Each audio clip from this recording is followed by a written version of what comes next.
Welcome to the Morse Code podcast, where we talk with entrepreneurially minded creatives in music, film, and writing. My name's Corby, and I'm hoping these conversations inspire you to push deeper into your own work, whether you're a full-time professional or just starting out on your own creative odyssey. Well, what a week. My wife, Randa, and I just celebrated the birth of our first child, a little girl. She's perfect and insanely beautiful and tiny as a cherry tomato. And Randa's feeling great. Everything is perfect. We're just in love. They're still at the hospital, but I had to sneak away for an hour to tape this little segment so I can get back and stare at this little miracle for the rest of my day, the rest of my life.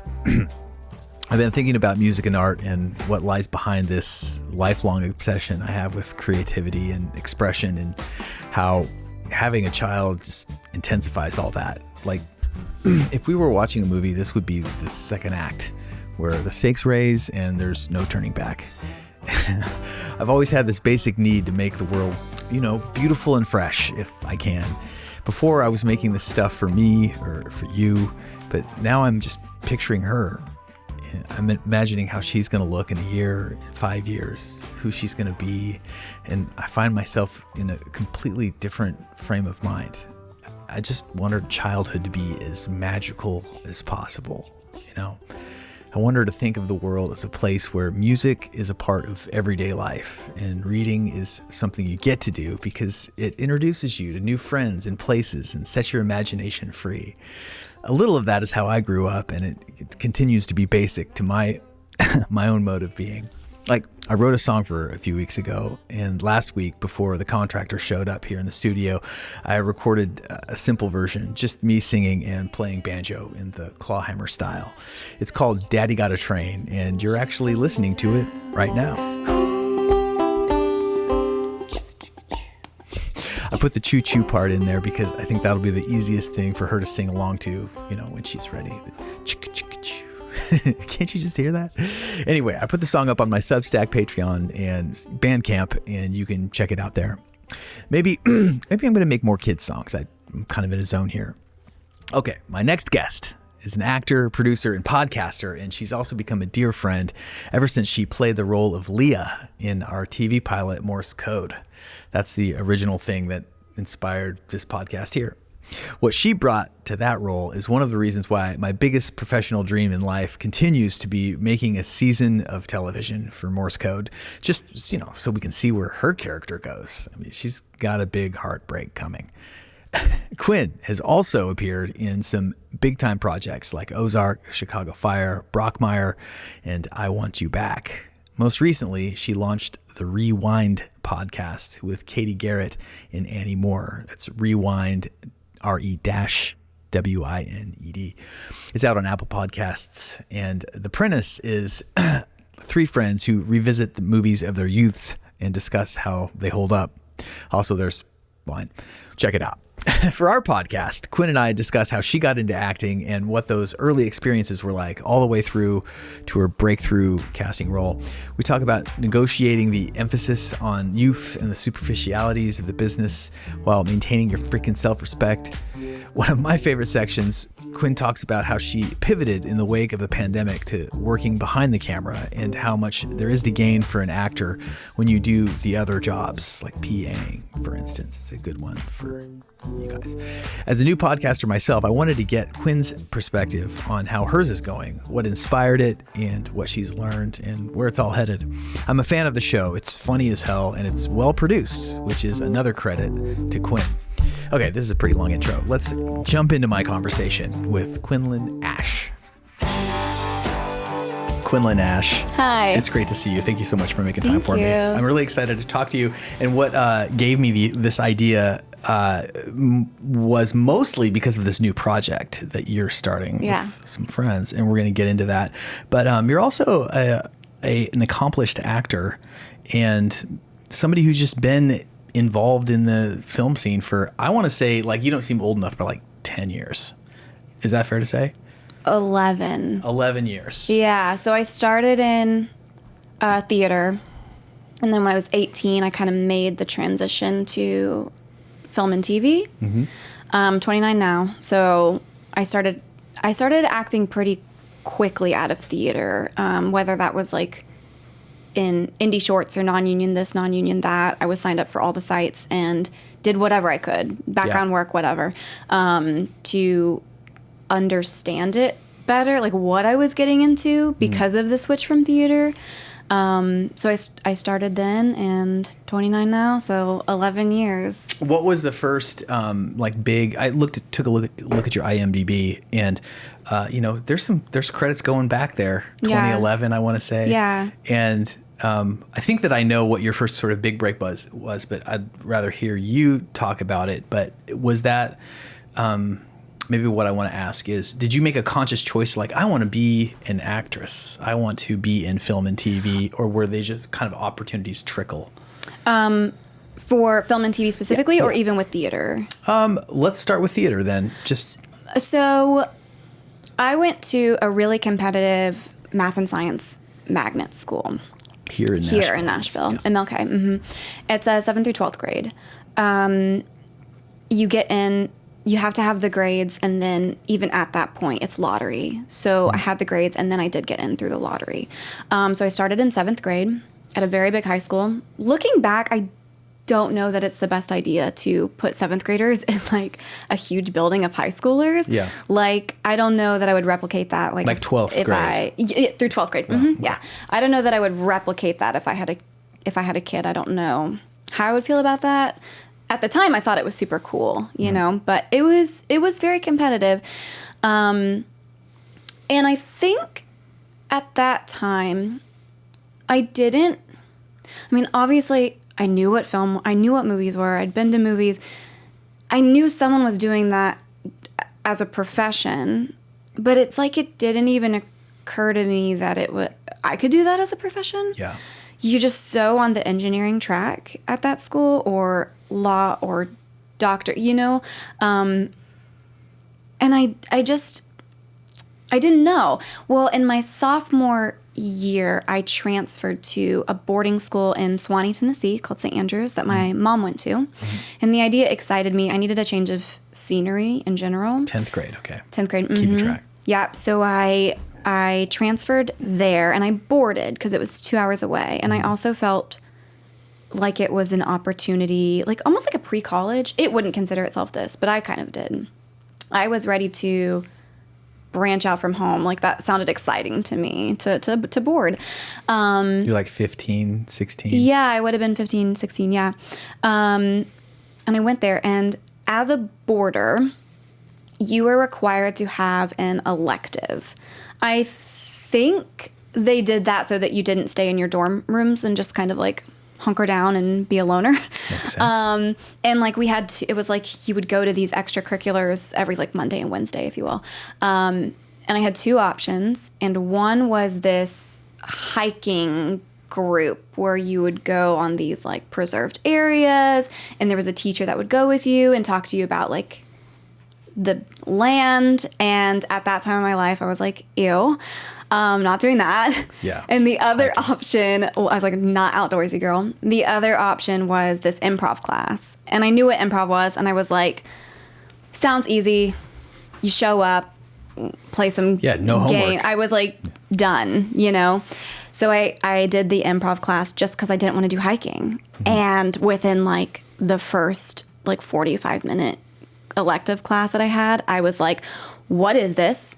How do I do this all the time? The teacher that I had, I was like, who are you? What else do you do? This is, I love this. This is weird. And I don't understand it. And I want to know everything there is to know about this. So I continued with that teacher, and he did like a masked acting class where we all made, what is it called when you use the material? Like casts almost. Plaster casts of our faces.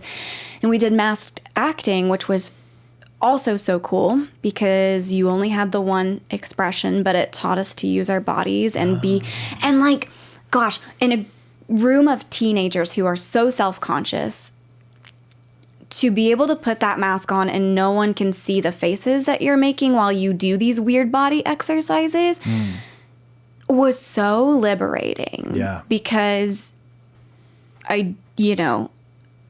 it's so hard, like with boys or girls, like you want girls to like you and you also want boys to like you. And like, you know, you want to put on this face anyways, but when you take that away from everyone in a group of high schoolers, it was so fascinating. It's like and acting freeing. with training wheels in a way or something. Yeah. I mean, it was just great. It just let us do things and behave in ways where, and we only had these little like tiny, you know, holes like where our eyes were, so you couldn't even really tell who was who. Mm-hmm. No one was judging you. No one was making fun of you. And no one could even really tell it was you. Like a two-way mirror almost, you know? It's like you got to just be so judgment-free in that room. Mm-hmm. So I stayed with that acting teacher who invited me to audition for the spring play and then the fall musical. And I was like an orphan in Oliver. And I was like, this is the best thing I've ever done. This is incredible. And I only was there 1 year. And I called my mom and I said, I want to come back to Nashville. I want to do online school and I want to do theater. I want to audition for as many things as I can. And the only way to do that is to online school. So that's a pretty hard left turn from the STEM fields. Yeah. So you were sort of good at school, you'd say, obviously. Loved school. Still, I thrived in structured environments. I would say I still do that. Mm-hmm. I just like that type A that still comes from, I guess it would be, what's the analytical one? You're good at math? Is that the particular one? Okay. Nice. Numbers and just kind of more like higher concept interpretation of numbers. Mm-hmm. Do you know what I mean? And like kind of like detective work. Like when I left proper school and did online school, I wanted to also make money, and I was my mom brought me on. She's a CPA. Mm. She brought me on into her office and was like, you can kind of shadow account me and I'll get you a job at this office. So through some nepotism, I got this like kind of shadow accounting. I made very little, but to me, I was like, I got my first like check after like 2 weeks and it was like $130. Yeah. And I remember like asking my mom, I was like, can I like move out on this? Like I loved it. I'd never held that much money that I made before. Can relate. Yeah. So yeah. So a lot of that is like reconciliation work. So it's not just, this might be boring, sorry, but it's not just the numbers, but it's also finding out why the numbers why 0 doesn't equal 0. Yeah. So it's also that, which doesn't always involve just straight plus minus division. Sure. It's a little bit of detective work. It is. Yeah. And, you know, this was for a music merchandising company. So it also involved calling, emailing, texting a lot of roadies who pretty much just got drunk with the band, so they couldn't even answer some of these questions. Sure. You're like trying to make numbers add up to people that don't even have a recollection of what they did that night. So how many t-shirts did you sell last night? I'm showing a disparity between smalls and larges. And they're like, "Are you 17? Like, who is this?" So there was that. So yeah, I came home and my mom. The best mom in the world, very, very supportive, but in a way of like, she also had multiple jobs. And she said, I support whatever you want to do, but you have to do it. Like, I don't have time to figure it out. So if you come home, you have to figure out how to enroll yourself. You have to figure out how to get yourself to these auditions. Like, and it wasn't in a bad way. Do you know what I mean? Yeah. She was like, I love you. Do whatever you want. Let me know if you need help, and I'll tell you if I have time to do that. But I did. I had to self-support myself through all of that, which made me grow up super fast in that way. So, yeah. So then I started doing theater, and then I wanted to start making money if I could. And I thought about it, and I started doing some TV auditions, and I started getting callbacks, and I started getting date like availability checks that intertwined with plays I was doing. And I kind of had the feeling of like, I think I'd rather drop the play to explore this for a little bit, if you know what I mean. And theater holds such a special place in my heart, but balancing the pros and cons at the time, I did feel as though I had to make a decision whether I went right now in my life the theater route or the TV and film, just because of the time constraints. Well, and also I feel like every creative person kind of, there's a fork in the road early on in your life where you're like, how much do I want to make my life in pursuit of this thing that I really enjoy? And there's no wrong answer, but one path leads you to, like, this is my hobby. I'm going to do other things to make money so that I can just have a really free relationship to my art, which is great and maybe less dangerous. Yeah. And then there's this other way. It's like, no, I want to figure out how to like make this my job. And if you make that choice, that there comes with that a lot of baggage and pressure and difficult choices that you have to make. Yeah. And so that makes a lot of sense. I mean, if you were to be like, no, I kind of want to have a less stressful life, but I really love acting and I just love theater and I'm just going to do theater and I'm not going to travel and be on I've thought TV about shows. it. Yeah. You know what I mean? We all get to those never places. Ends, really. I'm like, yeah. And I think, I would love it if I could do a flexible, like at-home job where my boss was so sick and I was like, I booked this role and you know what I mean? Yeah.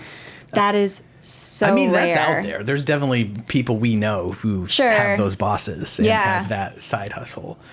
Good for them. I'm not one of those. Yeah, I know. I love that for them. Yeah. So you had, what was the first big, like, oh my gosh, I can kind of do this. Like, this is going to be actual money that I'm going to make. I remember the first thing I booked that paid. Yeah. And that felt big. And that was a web series. And I did it. Was that the Community? The Community with Jeremy Childs, yeah. And that was a lot of money. And to me. And because I was a series regular on the web series and got paid, we did an episode every other week and I got paid every other week. And I was like, cool, consistency. It was non-union? It would have been non-union. Yeah. Mm-hmm. Or you were in 16 episodes. I remember that from the IMDb. So that was great. No, amazing. And then, I don't know. I mean, things ebb and flow, right? It's like, after the Community ended, or like kind of around the same time, I got with Cookie and started getting like quote unquote real audit, like things that I was like, oh, this isn't an extra in a Chevy commercial. This is like a show, Yeah. And I booked very quickly that show, which would have been Brockmire, was the first, big show that I booked. Out of? Atlanta with Hank Azaria. And that felt awesome. I was like, oh my God, like I grew up watching Hank Azaria. I love Amanda Peet. Like that was so cool. And I didn't think at that point, I didn't think about the money. I was like, this is just so cool. Yeah. Do you know what I mean? I feel like there's this part that happens in every single person. It definitely happened to me where I went from being like TV shows or music or name whatever it was, the thing that like lit you up when you were a kid. That's something that happens out there in the world. And that's what other people do who are talented and important. And then you have like a little bit of somebody gives you access or taps you, or you have like a moment where you're like a little bit in the club and you're like, it's incredible to be like, wait a second, I can do this too? Yeah. Like I never thought, I grew up in small town Idaho and my parents farthest from any sort of relationship to anything entertainment related, you know, or even interest in it. There like wasn't even music in my house and stuff growing up. And that first time when I was like in Seattle and I remember hearing, like I had a record in this like 2008 or something. And the super hipster, intimidating radio station KEXP, which is alive and well today, spun the single like twice on like, this is back when people didn't have phones. It was like drive time hour. I'm in my car and I hear my song, and it was just like, what? I was like immediately like kind of embarrassed. Oh my gosh. Like, wait, what? I'm not, this must be a mistake. Well, because that's like, where an imposter syndrome comes in, right? Yeah. Because like, that's what makes it real, you know? It's like booking Brockmire was equally as exciting as like intimidating, because it's like, I liked my audition. I remember loving my audition, and I was like, that was cool. And it's like, oh, now I have to go to set and do it. You know what I mean? And it, like coming from a similar family where it's like the arts weren't really like involved in our life either way. Yeah. I was like so intimidated to do what I feel like I know how to do. But at least for me, I was like, I don't know. It's so have somebody else see it though and be like, yeah, you are good. But it's like, wait, what? Really? That's like a whole different thing to kind of have a dream that's maybe somewhere in the future, and then all of a sudden be in the dream. And now it's like much huger shift. Huger shift. Good words, Corb. And then you booked, is that Chicago Fire? Is that, Ozark would have been before Chicago Fire. Okay. Possibly in IMDb it's reordered because it's just like whatever, regardless of the episode you're in, I think it's whatever when the show started, if that makes sense. But Ozark would have been prior to Chicago Fire. And that was 4 episodes. And it was interesting because it was another show, and these are sometimes always the hardest auditions. So, but it was another show similar to Brockmire that didn't already have like, there was nothing to reference. It was a new show. So getting those auditions, I think the toughest thing is trying your best to what's the tone? Interpret the tone, because they don't always give you that much information. And I mean, I can't remember off the top of my head how much they did or didn't give us for each of those, but you kind of just have to go with your gut as much as possible, and look up who the players are and see what they've done prior, and see if you can try to, again, investigate, deduce what this might be. Your detective skills came into play once more. Who knew? But did you do two? I mean, like some of the solutions I have found in that situation were to like at least having 2 takes, or even if they didn't ask, but just like that made me feel a little bit better about covering some territory. But I read for Scarpetta just recently, in the same exact situation where you're just like, okay. And similar to what maybe you did with Ozark, just like find out the director, what's he been on, watch the stuff. And this is like Eastbound and Down guy who directed it. That's one tone. I think that he did Righteous Gemstones, which would make sense.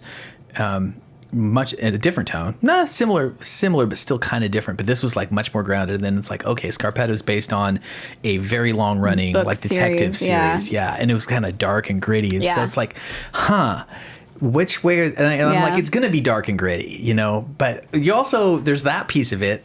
And you're like, want to give them the version of you that fits and solves the problem or the challenge or the need. But there's also, you know, you got to be yourself too, and just be like, this is me. This is, you know, like, and you can get hung up on that stuff, and it's because regardless of tone, if you don't have a take on the role, you know what I'm saying? Is like you can get so caught up in the tone of it and forget to come with a take, you know, or read on the role and on the character and on the situation, and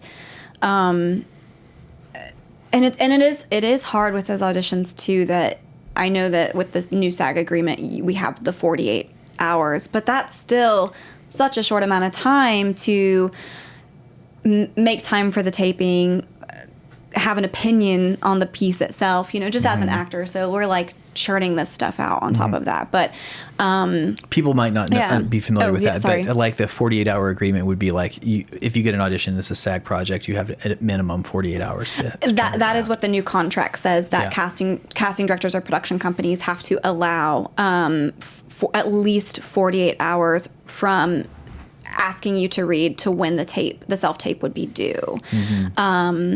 Which is new, because, you know, I mean, oftentimes you'll get stuff that's like due tomorrow, and it's like, okay, let me let me turn my life upside down real quick, to like figure that out or whatever.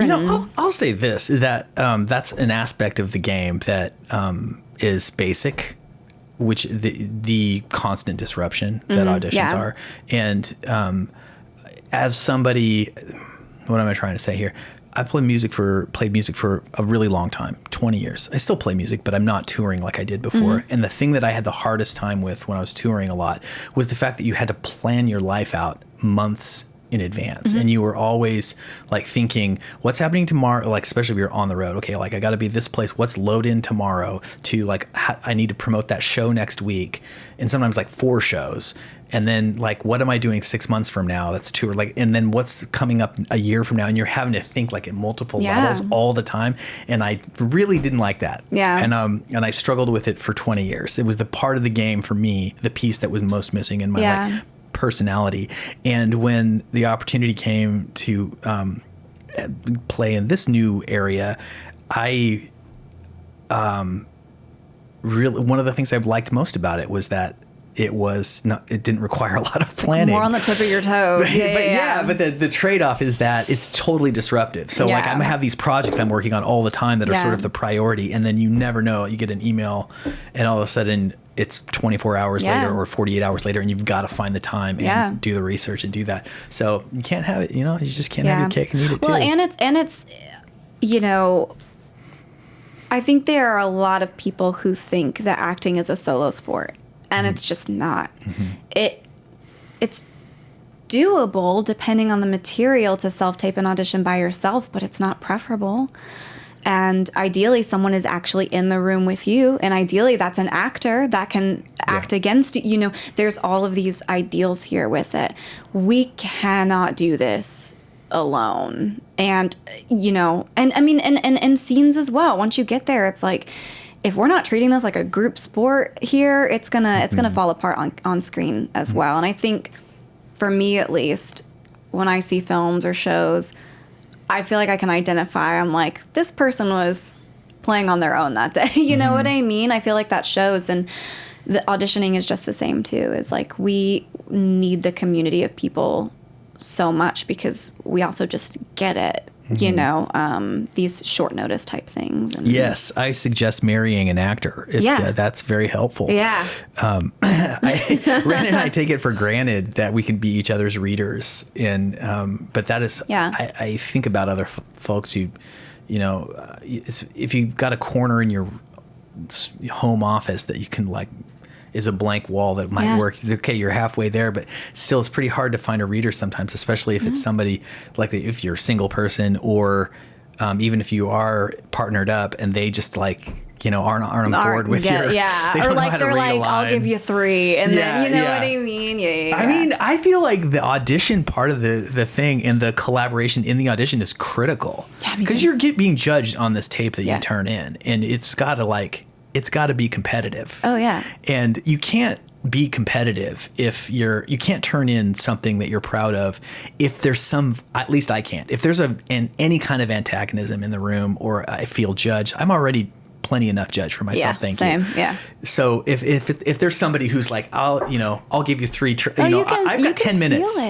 Like, and they're sitting there like they can't wait for you to be done with your little thing. Yeah. I've had maybe 2 experiences where I had to do that, and I'm just like, I didn't get booked for either. Or at least for me, like I'll go like polite with, because I'm a people pleaser, and I'm like, I'll just start like over apologizing for like existing, you know what I mean? Totally. And it's so thank you so much for being here. And like I've like been in that situation. I'll watch my tapes back and I'm like speaking so quickly and I know it's like coming from like, they need to leave, act faster. Act fast. Which was not the right choice, but thankfully I'm rarely in those situations, but you do sometimes, you're in a bind with it. And but going back to the whole tone thing, you can get kind of lost in that. And ideally, our job in auditioning is to make them forget they're watching an audition, right? Mm-hmm. If you can, if your partner and you are so synced up within the scene that they forget that they're not just like watching the show, It's like at least to me, that's what I try to bring every time is like they could take my tape and put it in the show and it would play. Yeah. That's what I try to aim for is like, let's forget about audition. How can I film this and make them think that they're watching the show that they want to see right now?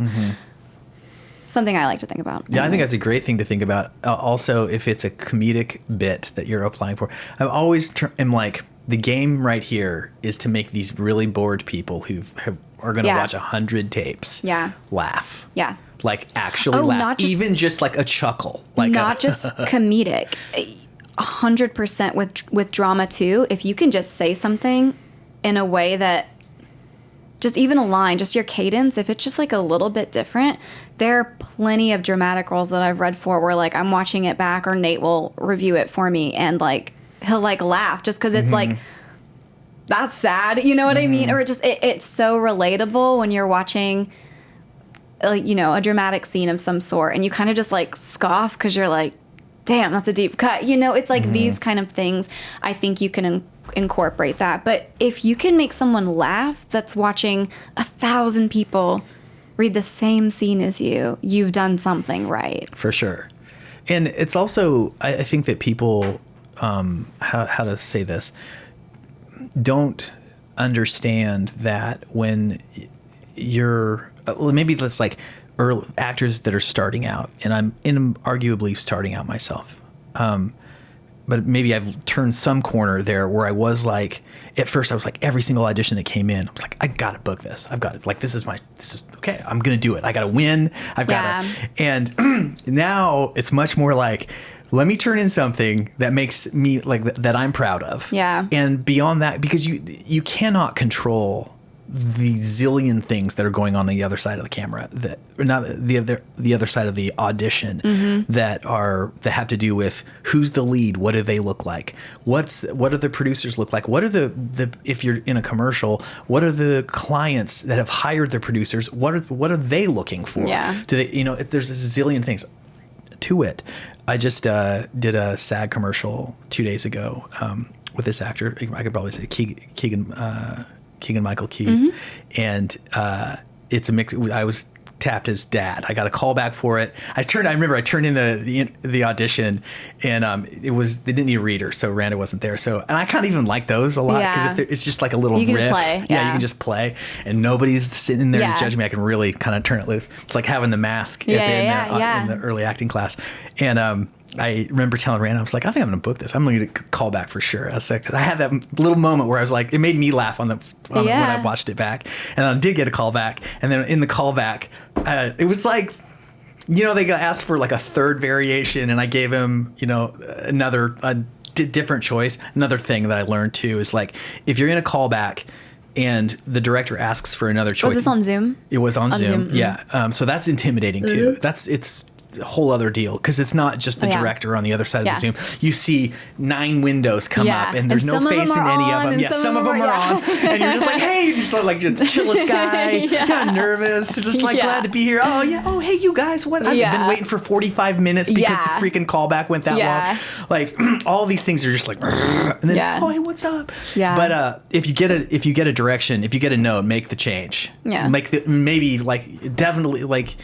That is I think the number one thing that is gonna, if they're like on the hook and you don't give them a different change, or you play it too close to what you just did before, bad. So anyway, I got oh, could you do it again? Okay, now do it really over the top. And I was like, all right, I'll fucking do it over the top. Done. Yeah, totally. Exactly. And they're like, huh, okay, man. Yeah. And so I remember getting out of it. I'm like, I think I booked it right now. She's like, well, we'll see. And I did. I got an available check, and then anyway. But my point is that it's like there was other folks in the callback that didn't look like me, racially. And it's like, they didn't know what they wanted yet. They just wanted a bunch of different dads. Depends on what the client, like all of this weird, put them in a shaker and shake it around and start drawing names out. I think that is more common now than ever as far as like, don't know what they're looking for. Mm-hmm. Do you know what I mean? Like it's in a way, it is a little relieving.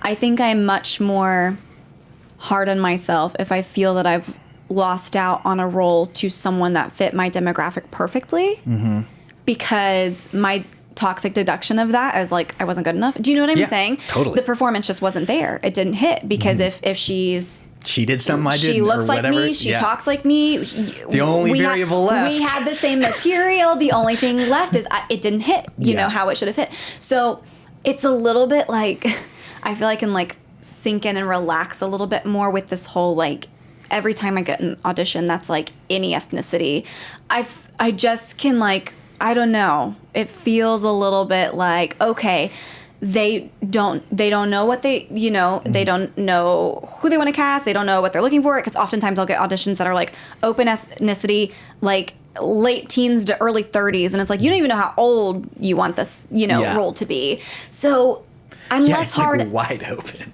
It's like, anyone want to read? You know? So that makes me feel a little bit better just in my own critique of myself. Yeah. That I can like be like, well, I just wasn't tall enough. Yeah, 1,000%. I just wasn't old. Too young. I was too young for them. I was too pretty. That's it. So yeah. Yeah, no, totally. And we have to like find these coping it's all in my head, but like finding these coping mechanisms, whether it's true or not, I have to like believe. It's like, no, this is. I just played it too real. Like it was like. I mean, I feel like anything you can do to maintain some semblance of positive mental health is a win, because this industry is so hard, and just rejection is part of it for everybody, and it sucks to be rejected. Yeah, it sucks. Like, well, it goes back to what you're talking about how when you get tapped, it feels very special. Yes, it does. And that is the grooming and I'll say it. I mean, that's kind of the grooming element of the entertainment business that keeps us locked in. It keeps us shiny-eyed of like, it is this special hit you get when you book that role, when you get to work with people that you've seen on TV. It feels so special, and just as easily you can be untapped for years and years and years. Yes. And now you're like, wait, but that felt so, it's like a drug, right? It's like, but that hit felt so good. Yeah. I need that again. So I will do all these things. I will struggle through all of these things to feel that one more time, because it is the dream. Well, our dream, or whoever's dream, right? Sure. If it's your dream. It feels It's pretty fun. Nice. I mean, I'll say like being on set is one of the most fun things you can do, because amazing. It's amazing. You're working. It pays pretty well. Yeah.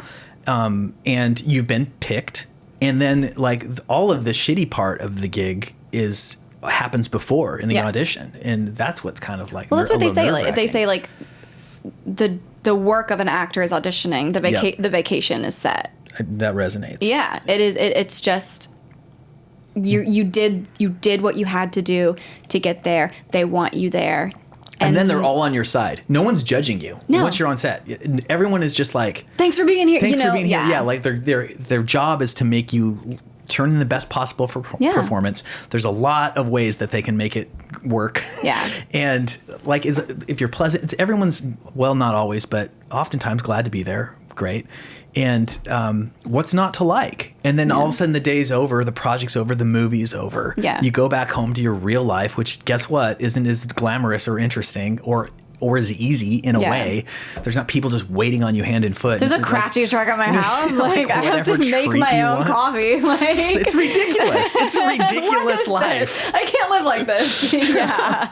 So it's like I hardly is anyone to be blamed for wanting to be back on set as soon as possible. So and that it's grooming is an interesting choice of words, but it's not like it's well founded, I think.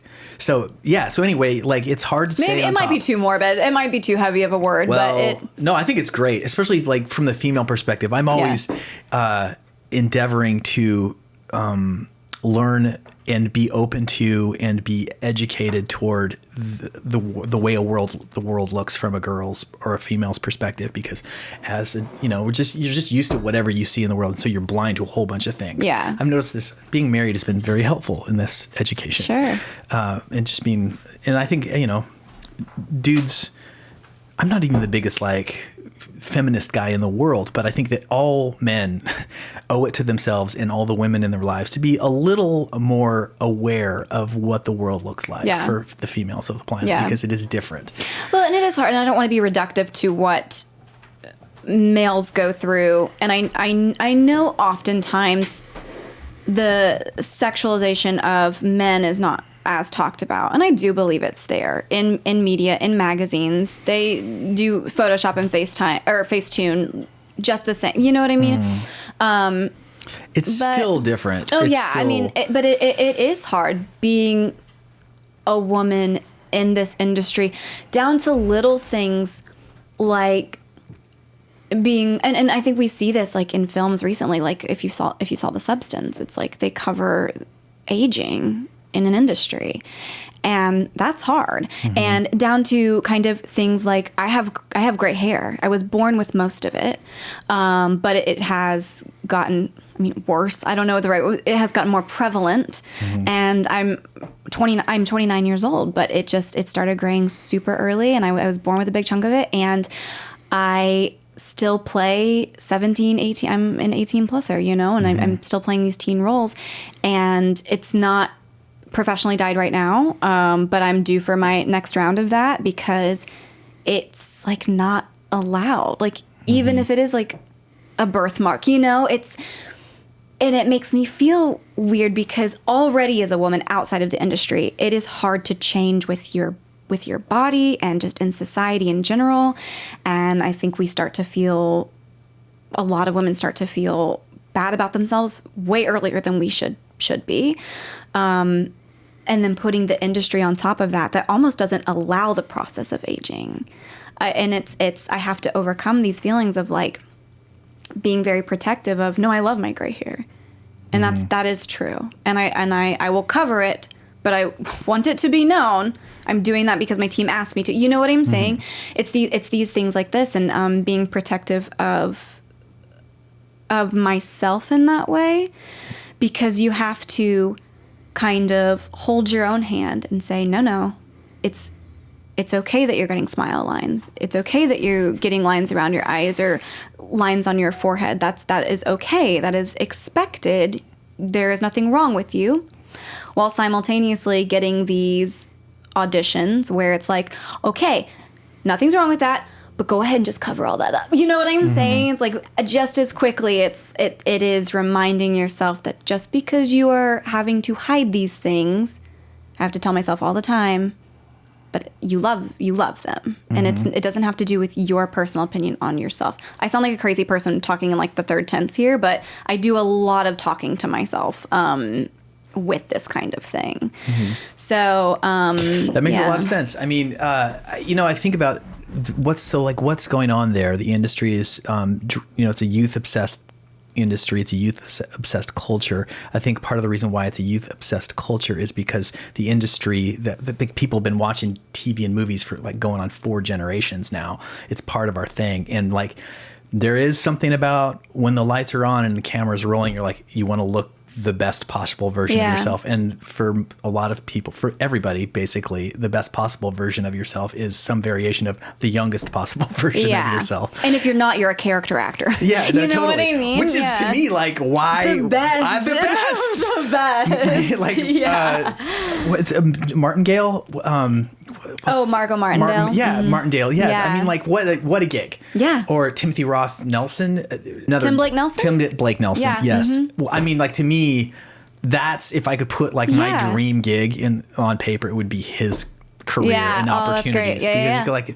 Because anyway, it's just it's brutal. It's a brutal industry. Well said, Corb. That was a good one. Powerful insight. No, but it just goes back to like the phrasing on, a little bit of the grooming that's happening here with the female perspective on it as well. But it still feels good. And you do want to look your best. And for the most part, they stick you in a trailer and you come out and you're like, this could be me every day if I put effort in. That's crazy. Totally.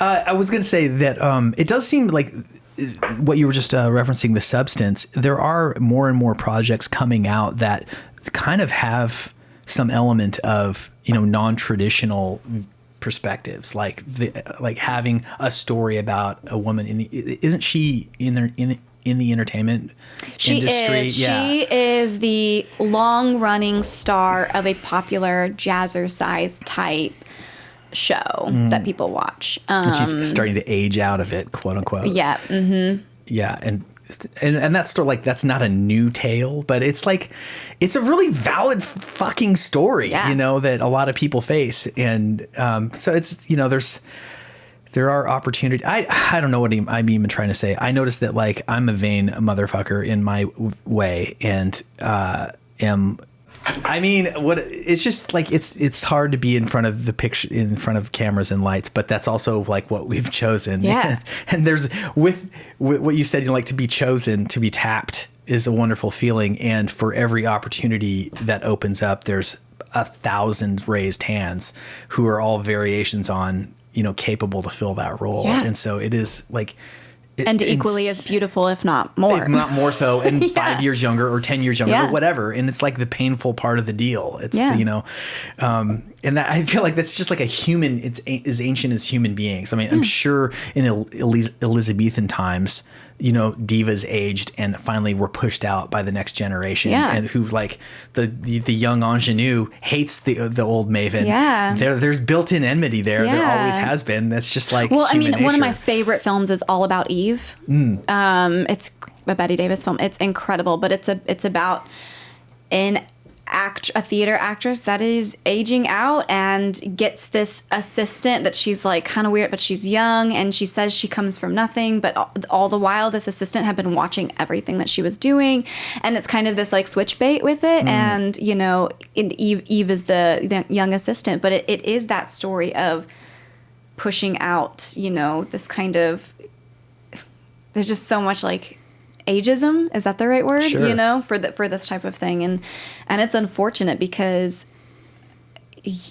the reason we have experience to bring to a character is because we have experience. We've been in life. We've lived long enough to have those experiences. So, yeah.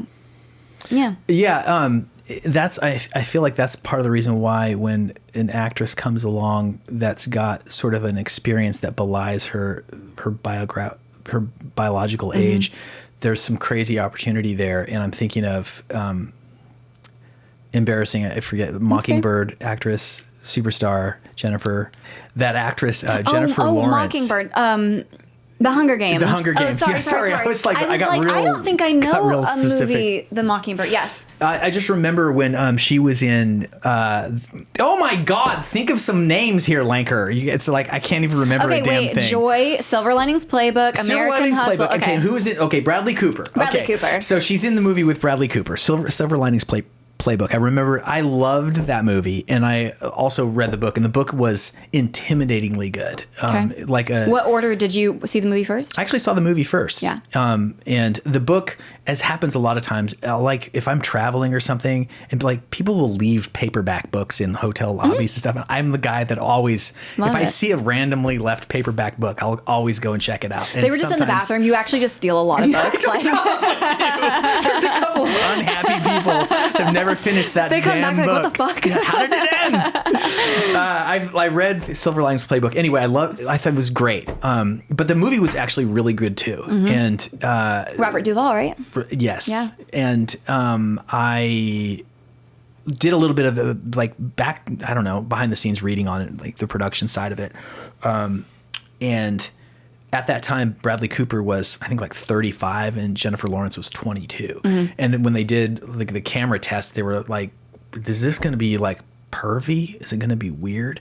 And the thing was, is that they didn't, and like you see it in the picture, like they don't seem that far apart in age because of that sort of gravitas that Jennifer Lawrence brings to the role. And at the time, 22 years old, it's just like kind of crazy. You don't think of, it's just rare to have somebody have a sort of exude a kind of life experience at a young age. Yeah.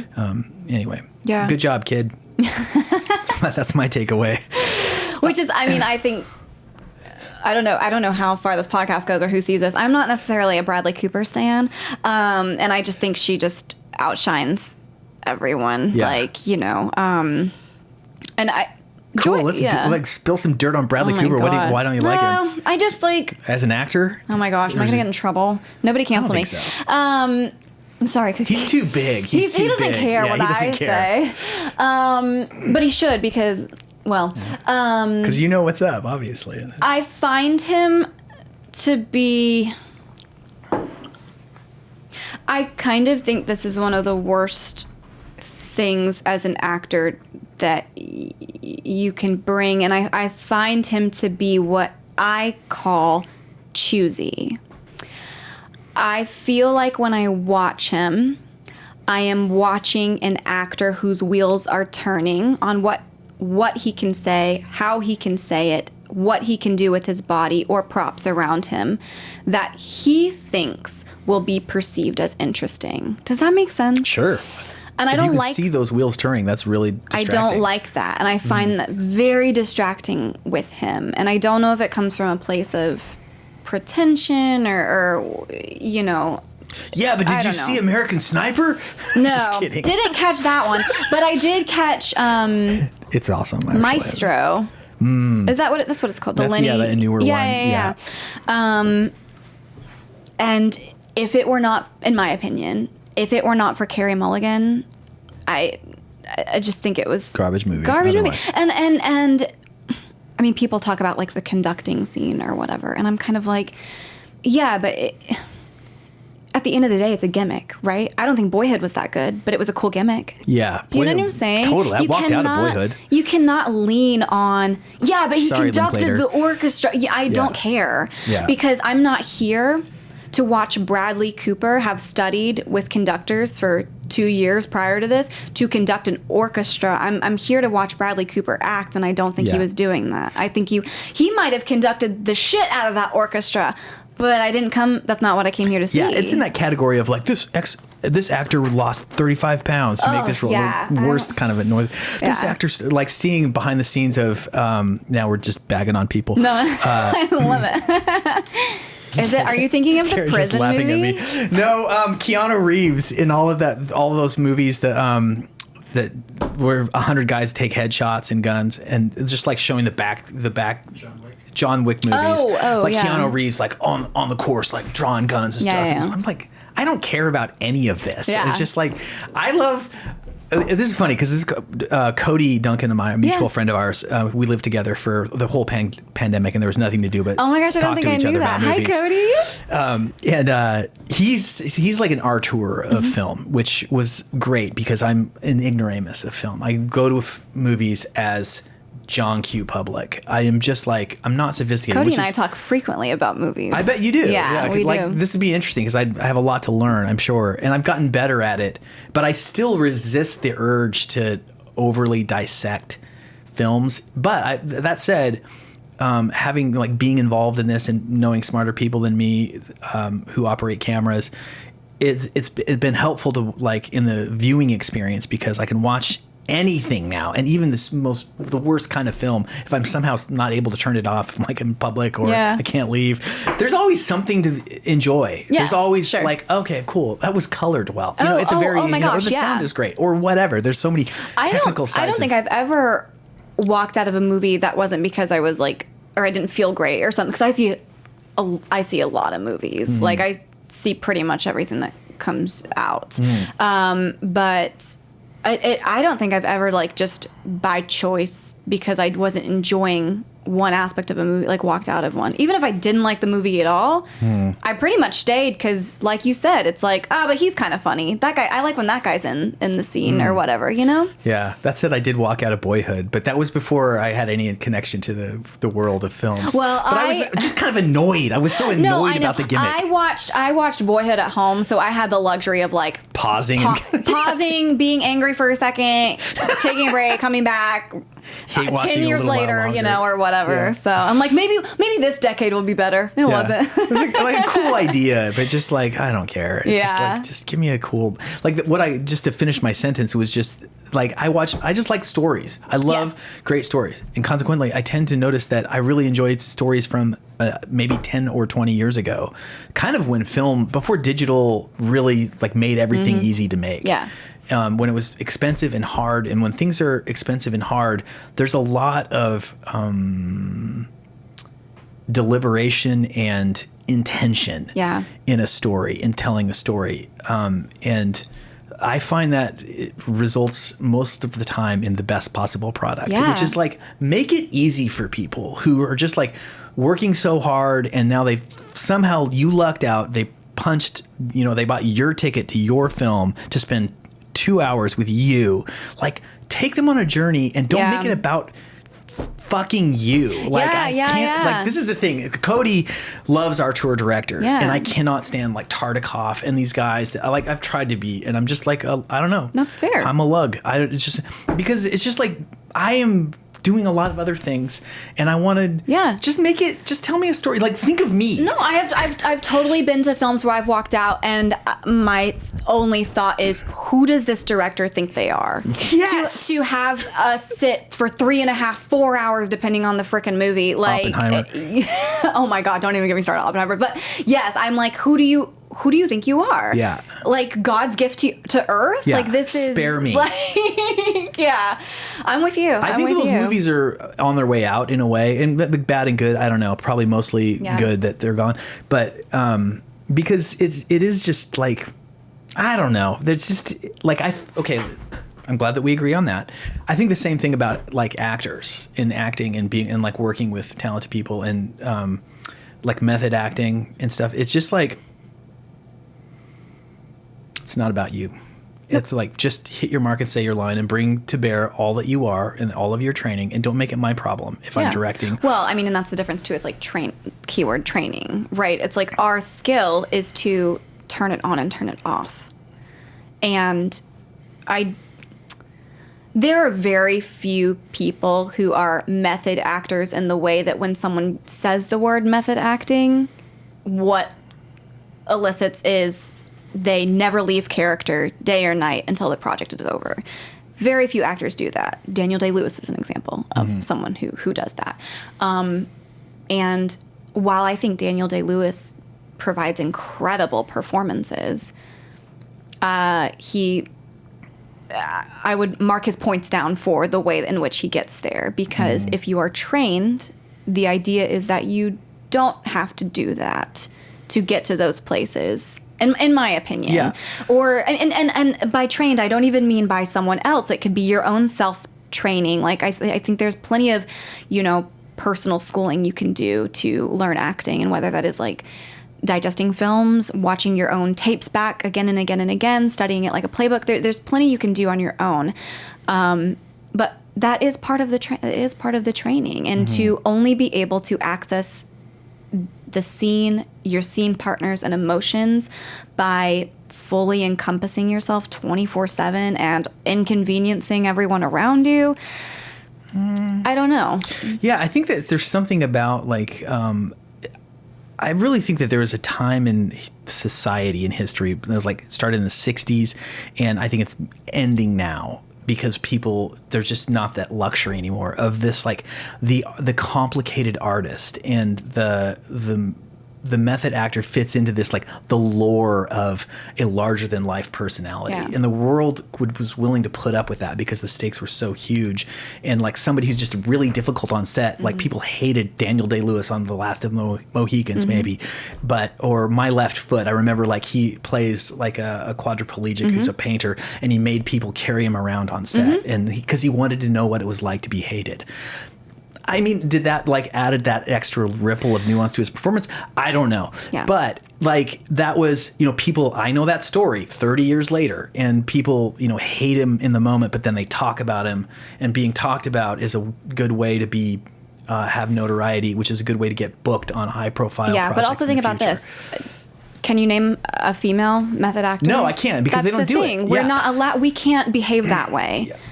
It is a privilege to male actors to behave that way and demand those things and be notoriously talked about as difficult, yet still solidify their place in film history. We can't do that because we're divas I or can think bitches. of exceptions, like Katharine Hepburn, famous diva, famously difficult on set, also Oscar-winning actress. That's fair. So but they're not. But she wasn't method. She was just impossible on set. Sure, yeah, which is different. Well, and it's like, but also that was a different time, and the stories that come out from that time. Yeah, I can't think of a modern. We equivalent. also can't like verify. Do you know what I mean? Katharine Hepburn's version of being difficult might have just been their uncomfortability. Can I have 2 sugars in my coffee? It might have just been the crew's uncomfortability with a woman having needs at all or existing.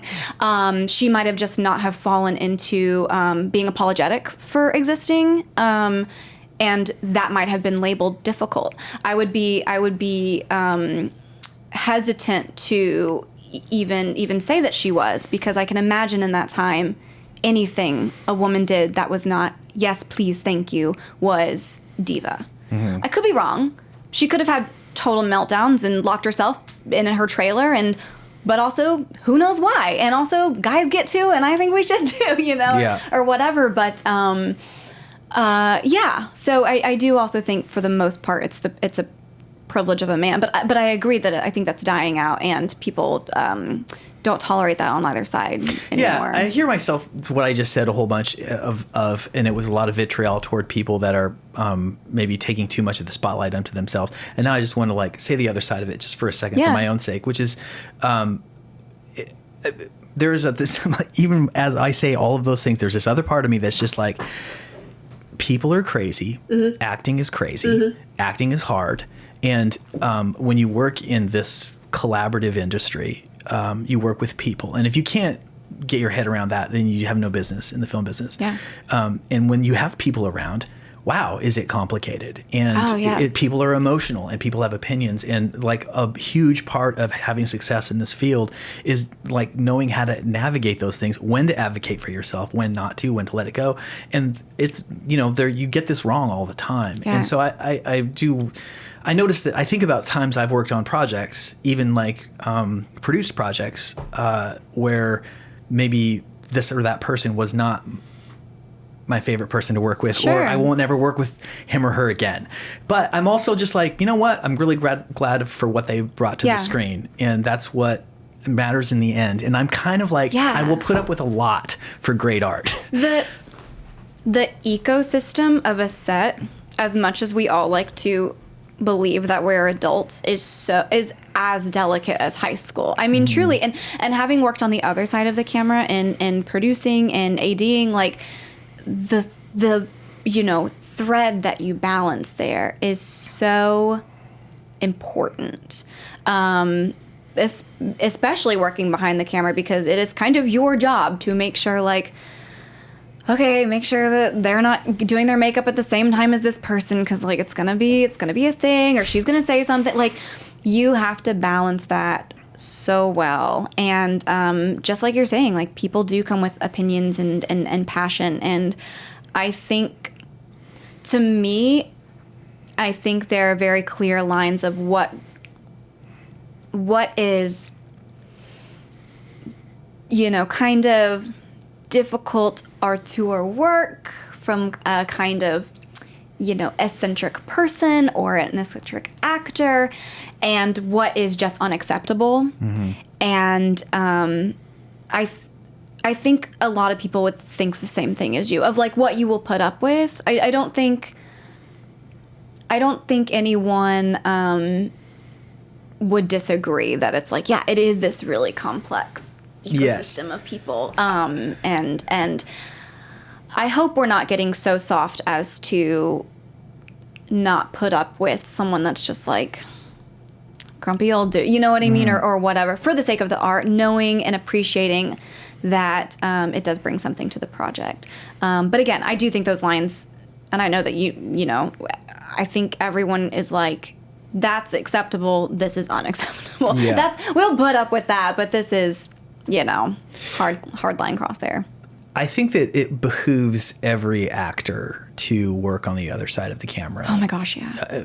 In the sense of like learning how to play well with others. Because if you've never, like, particularly on the production side, where, the production people have the unfortunate, unglamorous task of bringing to life a thing that has real limits of time and money in the world. I just want to add thankless to that thankless, list. yeah. So thankless. I hear Randa over my shoulder like, thankless. Thankless. It really is. It really is. And there's a built-in, I learned this firsthand in Morse Code, which produced with my wife Randa, and we would, we had these long, you were part of that project. Thank you so much for, oh my gosh, thank you. For bringing so much to it.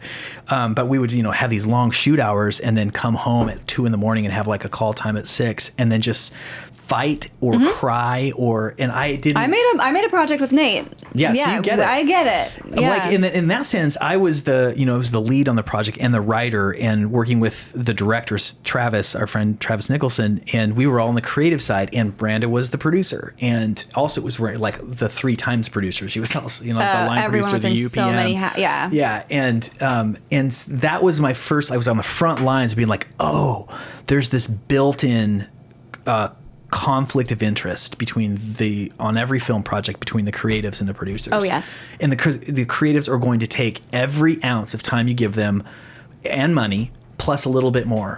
And the producer at some point has to just be like, we don't have any more time. Yeah. Like the kids have to go home filming. contractually. Stop. Yeah.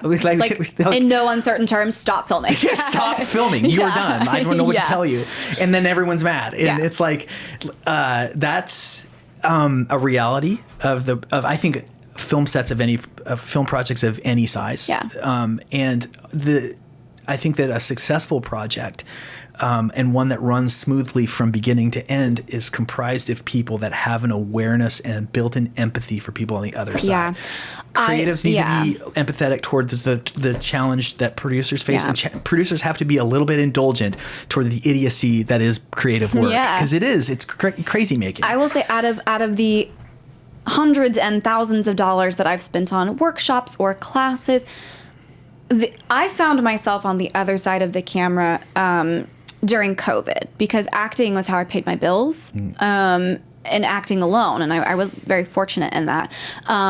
But when COVID happened, SAG shut down. And I cannot work non-union jobs, even though that they were happening. I couldn't do that. And I was like, well, my bills didn't stop. And so Nate at the time was a producer. And I asked him if he could get me on a couple of sets as a PA. And he did, for sets that he was working on, because I tried to be as responsible as I could with the direct in that I had. And so if it was a job he was on, if I royally, fucked up, it reflected on that situation. And he would take the brunt of it, not knowing how to PA, never have done it before. Like, we weren't going to put that liability on somebody else. So my first few projects were with him. And it was so fascinating. And I felt that my brain was really good for the production route. Again, going back to coming from more of like a STEM high school, I understood scheduling and time, and that was really interesting to me, and how the projects actually came together. So I started PAing, and then I started getting calls from outside of Nate, right? Because this is a word of mouth type of industry anyways. And I gotta say, like, one of the best things, in my opinion, about this industry is, as someone that doesn't really have any paperwork to show that I'm smart or good or capable at anything, because I just started acting right out of high school, like, they don't ask those questions. Yeah. If you show up and do the job and are just game for the day, you can pay your rent. And I think that's really special. I think that's such a special thing. Well, and not only does anyone not require a piece of paper to prove that you know what you're doing? Even if you do have a piece of paper, nobody gives a shit. Nobody cares. Yeah, Exactly. Like, that's why film school is like, I don't know. Yeah. Like, don't go to film school. Just get on sets. Yeah, exactly. Like, follow DPs. Yeah. So I started doing that, and then I went to I started coordinating and then production managing, and then realized that when you're on that producer type route, you have to work with clients and agencies and commercials, and sometimes they say things they shouldn't or behave in a way that they shouldn't, and you kind of have to sit in these meetings, or they're looking at your actor friends and you have to hear them say, oh, not that girl, and you're like, that's my best friend, you know what I mean, or whatever. And I was too close to home, if you will, and that was getting hard for me. And by happenstance, a AD friend of mine was first ADing a shoot that I was a coordinator on, and the shoot couldn't afford a second, but he knew me as an actor. He had AD'd me as on the actor side of things. He's like, Quinn, you get actors. I'm going to have you be my second today. And I was like, I've never done this before. And he was like, you're going to do great. You're going to do fine. And by the end of that 12-hour shoot, I was like, the same thing that happened to me at Swanee in boarding school. I was like, what is this? How do I do this all the time? I love doing this. This is great. And I made the lateral jump. I say all that to say, none of those classes that I for years took and, spent money on, no one ever said to me as an actor in an acting class, go be a PA. And I cannot tell you how much I learned about myself as a human being on sets by working on the other side of the camera. And any up-and-coming actor, I would absolutely recommend, if no one else does for you, please go be a PA and explore that. If you like one of those, I do both. I AD and I act today. Like, this is one of those flexible jobs that you can, do or not do. And if you get a role, I just say I'm busy. If someone asks me to AD, it's, again, a word of mouth, hit you up type of situation. So it's pretty casual in that way. But explore that, because I used to be so nervous going on to big film sets my first day as an actor, because I couldn't even really have told you who the second AD was or why they were important, or always texting me as an actor. You know what I mean? Right. I honestly didn't know the delegation of roles. I'd never, and this is my own fault too, but I'd never really explored the back of a call sheet that I was given, because I was like, oh, the crew.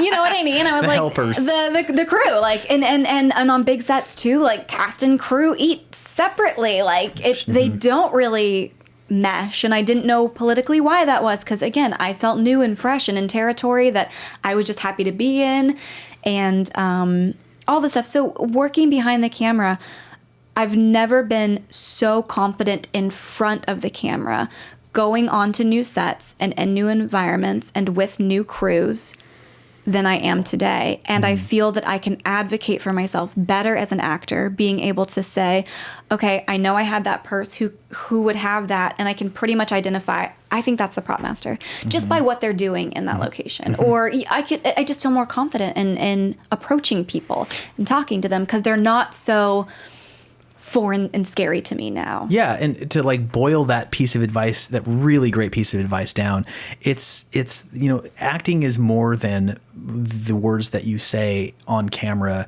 and what you bring to a character. It's also a business, and a business has people, and it just goes so far, an actor familiarizing themselves with what's going on a set. Again, ecosystem. An ecosystem. And how you fit into it. Yeah. That's the huge thing, is that I feel like actors so often, if they've never done anything else, they don't understand like that there's a lot of moving parts here, and it's a really complicated machine, and time is the enemy. And the more that you can make it easier for each other, the better the product's going to be, and the better the experience is going to be. Yeah. And if you have somebody sitting there tapping their foot waiting to be noticed, it's just like annoying. Yeah. And I don't like, there's a lot of people that could be you, buddy. Yes. Like right here. Like, and I want to say too, like, as an actor, I used to get really self-conscious on set when I would do a scene or do a take, and maybe it's on my angle, maybe it's a two-shot, whatever, and I feel tension on the other side, or there's not really a lot of feedback, but I'm hearing whispers and this and that and the other. Having worked on the other side of the camera now, I know it has nothing to do with me. Yeah. When before I would have been like, oh my God, I fucked it up. Yeah. Oh my God, it's me. They're talking about me. No, they're not. Yeah. No, they're not. They're solving some other problem. They're talking about tomorrow, and the diner just dropped out. Yeah. Like, and that has also given me so much, like, I can just enjoy being here as an actor, because what they're dealing with, I'm so glad I don't have to right now. And I would say the other side of that too is, like, if you've ever directed or something, And I've been on both sides of that thing. And I understand that as an actor, and maybe this is just me, but I don't think it's unique to me, is that there's a part of me that just like wants to be told, good job, thank you. Oh my God, yeah. Like, did I, Today. like, I'm going to make a choice. I'm going to do this thing. When I wake up, when I go to bed, please tell me I did a good job today. But like, I want to please, actors want to please they want to be, they want to please. That's why you're there.